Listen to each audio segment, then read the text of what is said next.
Shalom, selamat pagi jemaat dikasih Tuhan. Kita kembali lagi berjumpa dalam Renungan Pagi.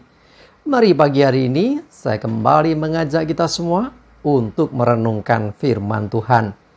Supaya dengan melalui firman Tuhan, hidup kita akan terus dibangun dan kita akan semakin bertumbuh, diteguhkan dan dikuatkan dalam iman dan pengharapan. Firman Tuhan adalah kebenaran. Firman Tuhan jadi sumber kekuatan bagi hidup kita. Firman Tuhan pedoman dan penolong bagi kita semua.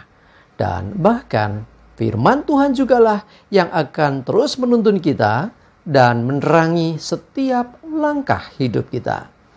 Mari jemaat dikasih Tuhan, sebelum kita merenungkan firman Tuhan pagi ini, bersama-sama kita akan berdoa terlebih dahulu. Bapa di surga, kembali lagi ya Tuhan, pagi hari ini kami datang ke hadirat-Mu. Sungguh kami mengucap syukur atas segala kebaikan-Mu di dalam hidup kami. Kami sungguh-sungguh mengucap syukur atas begitu besar kasih setia-Mu, begitu besar rahmat dan anugerah-Mu. Segala berkat dan kemurahan-Mu, perlindungan-Mu, penyertaan-Mu, pertolongan-Mu, pemeliharaanmu atas seluruh hidup kami. Terima kasih ya Tuhan. Pagi hari ini kami akan merenungkan firman-Mu. Mari Tuhan, singkapkan dan nyatakan kebenaran firman-Mu atas kami semua. Dan Roh Kudus, urapilah kami ya Tuhan, sehingga kami bisa menangkap apa yang menjadi pesan Tuhan bagi kami. Dan kami mengerti akan kehendak-Mu, serta melakukan kebenaran firman-Mu di dalam hidup kami. Terima kasih ya Tuhan. Di dalam nama Tuhan Yesus kami bersyukur dan berdoa. Amin. Mari jemaat dikasih Tuhan, sama-sama kita akan buka Alkitab kita. Renungan pagi hari ini sambilkan dari Mazmur 37 ayat 39 dan 40. Saya bacakan. Orang-orang benar diselamatkan oleh Tuhan. Ia adalah tempat perlindungan mereka pada waktu kesesakan. Tuhan menolong mereka dan meluputkan mereka. Ia meluputkan mereka dari tangan orang-orang fasik dan menyelamatkan mereka, sebab mereka berlindung padanya. Jemaat dikasih Tuhan, firman Tuhan nyatakan orang-orang benar diselamatkan oleh Tuhan. Artinya di sini dari ayat ini kita bisa menangkap bahwa hidup orang benar tidak selalu mulus. Bahkan orang benar pun juga menghadapi situasi, ya kalau dikatakan diselamatkan, ada sesuatu yang mengancam keselamatan itu. Ada sesuatu yang mungkin itu membahayakan, ada sesuatu yang menakutkan, mungkin bahkan mencekam. Nah, orang-orang benar diselamatkan oleh Tuhan. Garis bawahi ini, jadikan ini kebenaran yang selalu kita imani. Orang-orang benar diselamatkan Tuhan. Dengan catatan, hiduplah benar. Bagaimana hidup benar? Hidup kita nggak benar. Ya, memang kita orang yang tidak benar. Tapi kita sudah dibenarkan. Ketika kita percaya Yesus, kita sudah ditebus. Ya, artinya hidup kita dibenarkan. Setelah itu, hiduplah dalam kebenaran. Hiduplah menurut firman Tuhan. Bukan hidup menurut kehendak sendiri. Nah, orang-orang benar, orang-orang yang hidup dalam tuntunan firman Tuhan, dia akan diselamatkan oleh Tuhan ketika ada keadaan yang mengancam hidupnya. Ia adalah tempat perlindungan bagi mereka. Ya, perlindungan mereka pada waktu kesesakan. Ya Tuhan, tempat perlindungan. Jadi orang-orang benar selalu menjadikan Tuhan sebagai tempat perlindungan.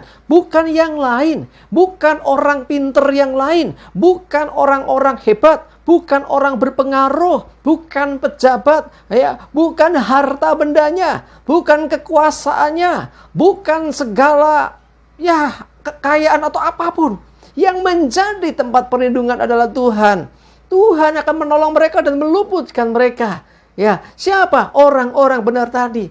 Ya, termasuk ketika menghadapi ancaman bahkan dari orang-orang jahat, orang-orang fasik, ya. Ia akan menyelamatkan mereka sebab mereka berlindung padanya. Perhatikan, mereka berlindung padanya. Orang-orang benar berlindung kepada Tuhan.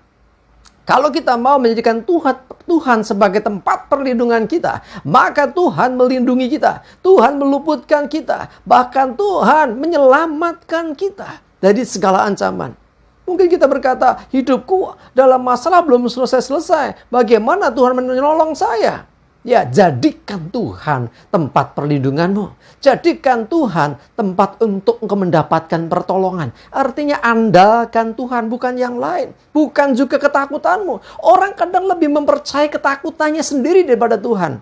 Dengan mengatakan, ini kenyataannya seperti ini, menakutkan. Loh, lebih percaya kenyataan yang menakutkan atau Tuhan? Firman-Nya jelas berkata, orang-orang benar diselamatkan oleh Tuhan. Jadi ketika kita berlindung kepada Tuhan, ketika kita mengharapkan pertolongan Tuhan, maka Tuhan menyelamatkan hidup kita. Ya, jadi kuncinya karena di kita, bukan Tuhan. Tuhan sudah jelas kok, Tuhan mau menyelamatkan. Tapi dengan catatan yang ayat paling bawah tadi katakan, sebab mereka berlindung padanya. Kepada siapa kita berlindung?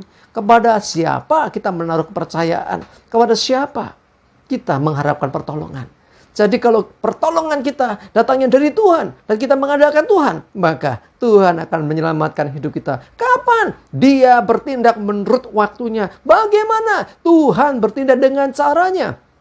Jangan pernah batasi Tuhan dengan cara berpikir kita. Kadang Tuhan bertindak istilahnya out of the box. Jadi di luar batas kemampuan kita berpikir. Dia bertindak bahkan menurut waktu yang menurut kita nggak tepat kadang-kadang. Kadang-kadang menolongnya dengan, seakan ada badai atau masalah yang lain. Ternyata badai itu yang menyelamatkan. Ya, ada seorang nelayan yang kapalnya di tengah laut karena mesinnya mati, tiba-tiba ada badai. Wah, badai ini membahayakan. Belum tentu. Ternyata badai itu yang mengantar dia ke daratan. Bisa saja. Jadi artinya jangan batasi Tuhan. Bagian kita mempercayai Tuhan, menaruh pengharapan kepada Tuhan, berlindung kepada Tuhan, mempercayai Tuhan. Sebab Dia pasti menolong kita menurut waktunya dan dengan caranya. Jangan nyetir Tuhan, jangan kita mendikte Tuhan, tetapi mempercayai Tuhan. Apapun yang terjadi, Tuhan punya rancangan yang terbaik dan punya cara yang terbaik untuk menolong dan menyelamatkan hidup kita. Amin, kita berdoa. Tuhan, terima kasih, kami percaya firman-Mu adalah kebenaran. Orang-orang benar diselamatkan oleh Tuhan. Ya Tuhan, kami percaya Engkau menyelamatkan kami dari masa kesesakan, dalam saat kesulitan, dari setiap ancaman, dari segala yang buruk. Kami percaya Engkau yang menyelamatkan menurut waktu Tuhan dan dengan cara-Mu ya Tuhan. Kami tidak membatasi Engkau sebab Engkau bisa bertindak jauh melebihi apa yang bisa kami pikirkan dan doakan. Terima kasih Tuhan. Kami mau menaruh pengharapan dan perlindungan kami di dalam Engkau. Terima kasih, kami bersyukur kami menyerahkan hari ini hidup kami. Mohon tuntunan penyertaan Tuhan. Jauhkan celaka mara bahaya. Damai sejahtera dan berkat Tuhan menyertai kami semua. Dalam nama Tuhan Yesus kami bersyukur dan berdoa. Amin.